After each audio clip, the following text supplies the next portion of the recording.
Okay, Practical Magic isn't a horror movie, but it definitely has that Halloween flavor as it's about a family of witches. And this is for Mandy. So that's what we're talking about today. Practical magic and identity. So, yes, our story is about witches, but it's also about what makes you you, acceptance of yourself, balance, and healing. If you've ever wondered how to be yourself in a world that doesn't want you to be who you are, this one's for you too. So, stay tuned. Maybe you have had some identity issues that resonate, or maybe someone you know is going through something similar, and this could shed some light on the situation that might increase your understanding of them or yourself. And if you like the channel, please give it a like, share, or subscribe. It's a nice high five that helps the channel to grow. All right, so Practical Magic is a movie from 1998 with a stellar cast that includes Sandra Bullock, Nicole Kidman, Stockard Channing, Diane Wiest, and Aidan Quinn. So it's a chick flick, but they have a really great chemistry that makes this movie fun to watch. The story looks like it's set in the Salem area of Massachusetts during the time of the Salem witch trials. Well, it opens in that area. And a beautiful woman is tried and found guilty of witchcraft and is sentenced to hang. It's really because the women of the town are jealous of her because she gets more attention from the men and she's pretty. So she jumps down off the scaffold and somehow survives. And she runs to an island to await the return of her lover, but he never arrives. And in her hurt and anger, she casts a spell that binds the women of her family line to lose the men that they love. So fast forward 300 years, the curse is still intact. The descendants, Jillian and Sally's father, was killed in an accident. Then their mother dies of heartache. So the girls go to live with their spinster, witchy aunts in Maria's Island, Massachusetts. They live in this big Victorian house. So that certainly adds to the sense that the aunts are witches, and they dress peculiarly, and they do nothing to dispel the rumors. The townsfolk avoid them and spread lots of rumors about them, like they go on the rooftop on Halloween and fly down. And this doesn't make being a child very easy. So Sally deals with this by trying to be as normal as possible. She's grounded, has her feet on the ground, is cautious. She loves her aunts, but she distances herself from witchcraft and spells, even though she's a natural at it. As a girl, she doesn't want to fall in love and have to deal with the pain of losing someone to the curse, so she puts a love spell on herself. She thinks of an impossible man, a man who couldn't possibly exist, and then decrees that this is going to be her true love and the one that she falls in love with. For Sally, safety is in being average, normal, and fitting in. And by cutting herself off from the curse, witchcraft, and love, she thinks she's going to be safe. But her aunts have something else in store for her, so they put a spell on her, and she does fall in love. She gets married, moves away, has a normal life, and that makes her happy. Nobody knows her history here, and they live in a small town. She runs an apothecary shop, and she gives her two daughters some structure, routine, and their life is the opposite of what she had. Then the curse happens. Her husband dies, and she goes back to her aunt's house with her kids to nurse her wounds and find her center again. Meanwhile, her sister is the opposite. They even look opposite. So Jilly is wild, passionate, and reckless. She owns her family's heritage, but isn't as naturally gifted as her sister. So she yearns for more power and uses the power that she does have casually and without respect. When Jilly's about 18, she climbs out the window with a boy and leaves the aunt's house. And she thinks she's in love, but she falls in love over and over again. So Jillian wants adventure and the whirlwind and is afraid of being bored and having an ordinary life. So she's about seeking validation and identity through her romantic relationships. Anybody could see this coming a mile away. So her aunts had no rules. They let the girls indulge in cookies for breakfast and skip basics like brushing their teeth. They were total rule breakers. So is it any wonder that Jillian is too? She has no grounding. The girls grew up with love, but no structure. And without structure, you can't have a safe home base. Everybody's home should be their sanctuary away from whatever madness exists outside these walls. So when Sally avoids love to protect herself, Jillian avoids the curse by ignoring it and kind of daring it to show its face. So they're both running from the hurt and trauma as well as their identity and wholeness, but they do it in opposite ways. This is the same dynamic that has been playing out for generations with all the female ancestors for centuries. And this is how generational trauma happens. I know we are used to thinking about genetics as influencing things like eye color, height, and predisposition to conditions like heart disease, but emotional issues are passed down too through epigenetics. We haven't talked about that yet on this show, so let's get into that for a minute. So epigenetics is about the environment in which the mother lives and the child is conceived in. And this environment impacts the expression of genes. For example, if my mom is pregnant at 16, she's not eating the best because what teenager does? She's highly stressed because what teenage mom isn't? So her cortisol level is very high. And I'm incubated in that high cortisol during my gestation period. So I'm born with a low birth weight and I develop more slowly. And I'm probably going to have a hard time soothing myself. And the brain is not going to develop normally. So for mom, she's probably going to have a more difficult birth, and her risk of postpartum depression is higher. A lot of people dismiss this because it's not a disease that can be treated with medication, and it can take years to really show up. But this is important because trauma that is untreated goes down to the next generation and the next and the next and the next. And when I say the brain doesn't develop normally, what I'm talking about is chronic depression or chronic post traumatic stress disorder. And this may be full blown lows, or it could be kind of low grade, constantly feeling not happy. It could be chronic anxiety, problems learning, concentrating, or remembering things. And this could lead to low self esteem, underemployment, low wages. So the impact can be felt through all areas of your life if you're not thinking it has anything to do with your mom and what she was going through when she was pregnant with you or the environment when you were little, but it does. So even though Sally and Jillian look more or less normal, this 300-year-old curse really is something of a curse. It would have been highly stressful to be an outcast at any time in history. People need other people. The desire for belonging and protection is part of the human DNA. When we don't have it, an essential part of us is missing.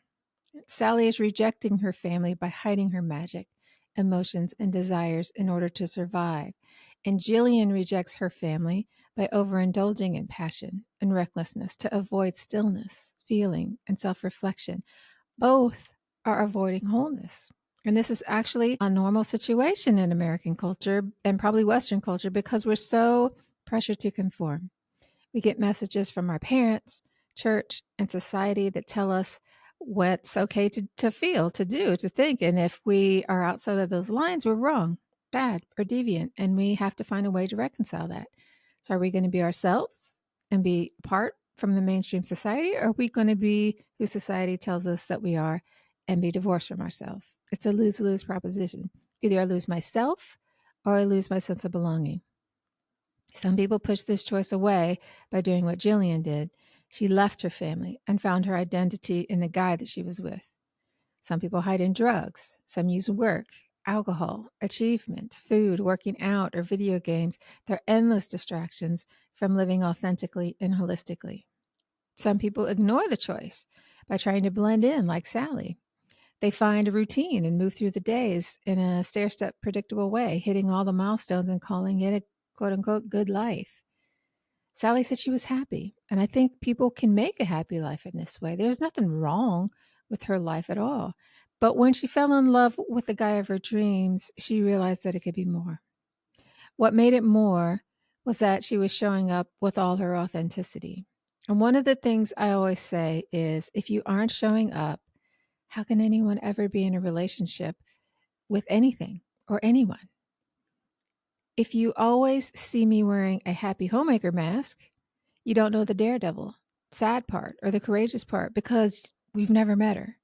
So, how do you really know me? Lots of us shut off parts of ourselves to avoid pain because we're wired to survive above all else. Pain could lead to death, and we don't want to go there. So, the body just automatically does whatever it does that has worked for us in the past. Something has to shock us out of that pattern to get us to see it and to change it. So, what happens to shock them both out of complacency is Jimmy Angelov. Jimmy Angelov is Jillian's latest boyfriend. He's a Bulgarian cowboy who seems really exciting at first. He's exotic and wild, but Jillian has no discernment. She can't tell the difference between freedom and chaos. And this time she's chosen chaos. She messed around and found out when he hit her.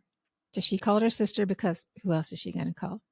Sally comes to get her, but Angelov ends up kidnapping them. And they don't know it yet, but Angelov is a killer. And he's ready to kill Jilly, as he's done with a previous girlfriend. So let's sidebar for a moment. I just want to say that if anyone is watching this who is in a domestic violence relationship, the most dangerous time in your relationship is when you make the decision to leave. Things may have been bad before, but if they're going to escalate to heights unseen, this is the time that they're going to do it because an abusive person often has abandonment issues. They may hate your guts, but they can't let you leave because nothing hurts worse than that. And if they feel a sense of ownership over you, you're not allowed to leave. They view you as their property, so you don't have agency. They will kill you to stop you from exercising your right to choice. So this is a very real dynamic. To end sidebar. So Angelov is on top of Jillian trying to choke her out, but Sally gave him some belladonna and this is a trick that they presumably learned as children during their witchy herbal training. So only Sally gave him too much and she killed him. So now they're really in trouble. Grounded Sally wants to go straight to the police, but because Jilly has been giving Angelov little bits of belladonna to make him sleep, she's afraid it's going to look like premeditated murder. So she convinces Sally to help bring him back from the dead. So they go to the aunt's house, find the spell, and they actually succeed in bringing him back. And he promptly attacks Jillian again. So Sally kills him again. And this time he comes back as an evil spirit. So not only do they have to deal with that, now there's an investigator who's trying to find out what happened to Angelov. Since his car's in the driveway, the investigator knows that they were one of the last people to see him alive. So let's pivot to the metaphorical story rather than the superficial one. When you are doing your own work, the magic is always going to be found in the symbolic or metaphorical details. So Angelov had to appear in the story because he's the manifestation of the repressed dark side, and we all have one. Jimmy is the dark side of desire. He is obsession, addiction, and destruction. All of that as a path she was on. Even though it seemed all free, rebellious, and fun to her, it had that other dark stuff too. So Jillian has no boundaries. She avoids responsibility and does what she wants. She lives on impulse, and it's cool. She's an independent adult. But Jimmy shows us what it's like in the extreme when desire has no container. And believe it or not, Jillian has a fear of abandonment. Think about it. Her parents die when she's young. She has this curse hanging over her head that whomever she truly loves will die. The females in her family are ostracized, feared, and judged so that they aren't accepted. So, of course, she internalizes this by believing that it's dangerous to love and people leave you. Jillian deals with this by running away from home. How's this a fear of abandonment? Well, two things. It puts her in the driver's seat of who's leaving whom. It also helps her to avoid being like the aunts and staying in the same cycle of loss. Jillian's impulsivity and wildness is another way she covers for her fear of abandonment. If she comes across as free-spirited and fearless, then she's always on the move and one step ahead of being left behind. So Jimmy serves as the perfect answer to this too. So Jimmy's love suffocates and imprisons her, and she won't be abandoned by him, but she might be killed by him. So Jimmy also works as the antidote or shadow side to Jillian's attraction to danger and excitement. Again, he's all that in the extreme when it turns toxic. For Sally, Jimmy is her repressed passion and desire. He's all the things Sally doesn't allow herself to have. When we suppress our shadow, it usually shows up in a distorted, grotesque form. And what does Sally fear most? It's losing control. And what's Jimmy? He's chaos personified. He's violent, unpredictable, and dangerous. Sally repressed her grief after her husband dies. She presents a mostly okay face for her kids. She wants to stay under the blankets in bed all day. And she tries to make it like fun. And that's why they're with the aunts. She's burying her rage and heartbreak. And Jimmy's rage and violence are the feelings she doesn't feel safe enough to feel. And Sally has magical power. She doesn't wield it, because to do so would make her an outcast, but she's also afraid of who she might become if she were as powerful as she fears she could be. Jimmy doesn't give a crap. He abuses power to dominate others. He's wanton and selfish. He is all she fears. They really are a complete picture, and this is the type of thing that makes us uncomfortable to look at in ourselves because it hits too close to home. Seeing it in movies gives us a safe distance because Sally also has a fear of love and desire. She knows, because of the family curse and because her husband has already died and left her, that love comes with loss and pain. And she deals with this knowledge by avoiding love and trying to live a passionless life. Lots of us do this. We die before dying. Jimmy, again, is the opposite. His relationship with Jillian is lustful. He doesn't give her a break, and this is why she started drugging him so she could have a break from his lust. He knows nothing about self denial or self restraint. So it's all about facing the shadow, always. The healing comes in facing the thing we most fear for both of these women, and it comes in the package of Jimmy Angelov. This is why they have to do it together. But there's another element that we have to get through before we get to that one, and that's the community shadow. See, this is the outcast family, and the community shuns the aunts and the sisters. They're afraid of them. And what do we do when we're afraid? We project our fears onto the thing that we're afraid of. If we fear Russians, aliens, the Matrix, Republicans, or witches, they become the personification of evil. Instead of looking at ourselves and seeing what we contribute to the issues, we project it onto someone else, especially if the thing we fear is taboo, like sex, morality, desire, magic, and feminine power. And the Owens females represent all of that. But if you notice that the women of the town come scratching at the back door when they need a love spell, this is how shadow stuff works. We condemn in public and engage in private. For the community, Jimmy represents the lust, addiction, and violence that he does for the sisters, but he also is the personification of patriarchy. He is domination, control, and violence that they are using against these women to keep them in line. So the sisters have a crisis. They have unleashed an evil spirit who has gained possession of Jillian and is threatening to take her to the spirit world with them. And Sally and the aunts call upon the women of the town to come together to help them deal with this. This is a very important element for a few reasons. First, often the power of the group is stronger than the power of a single person. So by bonding together, they have a greater chance for success. But also by asking the women of the town to join them, they begin the process of reconciliation with them. So what's the antidote to fear? It's familiarity. When I went to Alaska, the locals weren't afraid of the moose and the bears because they knew their habits and they all saw them all the time. But we all had bear bells and we were very careful not to happen upon them accidentally because we didn't want something bad to happen. This is a beautiful scene because it unifies female power and identity. So, knowing magic and seduction are all feminine arts. When the women of the town and the witches come together, it becomes an acceptance and embracing of that rather than a judging and a fearing of it. Sally taking part in this to save her sister is a coming out moment. She had to step into her power and her identity with this, and that's what helps her to heal from her grief, to love again, and to be whole. When Jillian allows herself to be helped by the others who are coming from a space of love, this helps her to integrate her shadow, to stop running from love, and to find balance and a safe way to connect. On the surface, Practical Magic is a fluffy chick flick, but there really is a lot going on here that you can learn about life, relationships, and yourself. So everybody's on a journey of self-discovery. This is a cycle that is ongoing. I'm not the same person I was yesterday. And if I stop being curious about that, I'll wake up and see myself in the mirror one day and say, who is that? How did I get here? Or I could end up like Sally or Jillian and see someone wearing a mask that I don't recognize. If you find yourself living in the extremes, I can guarantee you that it's time to check out your shadow and ask yourself some questions about what are you denying or hiding from.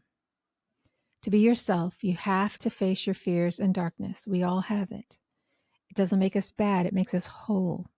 We don't have to be Jimmy just because we have darkness inside.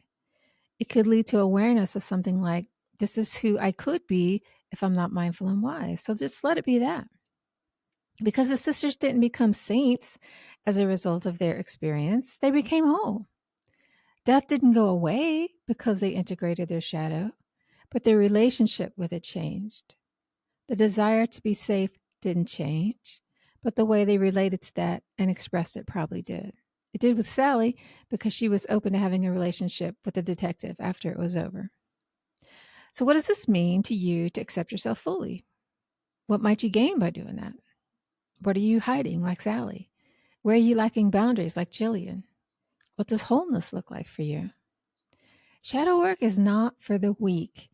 If you ask anyone who has done it, you'll hear lots of horror stories. But on the other side of that is authenticity, wholeness, and a stronger, healthier version of you who is not kicking your pain down the road or passing it down to your children. And it's something you don't have to do alone. If you'd like some company and guidance along the way, check out my private community where you can have your own sidekick like Jillian or Sally to walk beside you. The link's in the show notes. So, see y'all next week when we continue to dig into the human psyche and learn a bit more about who you are and what makes you tick. Ciao, guys.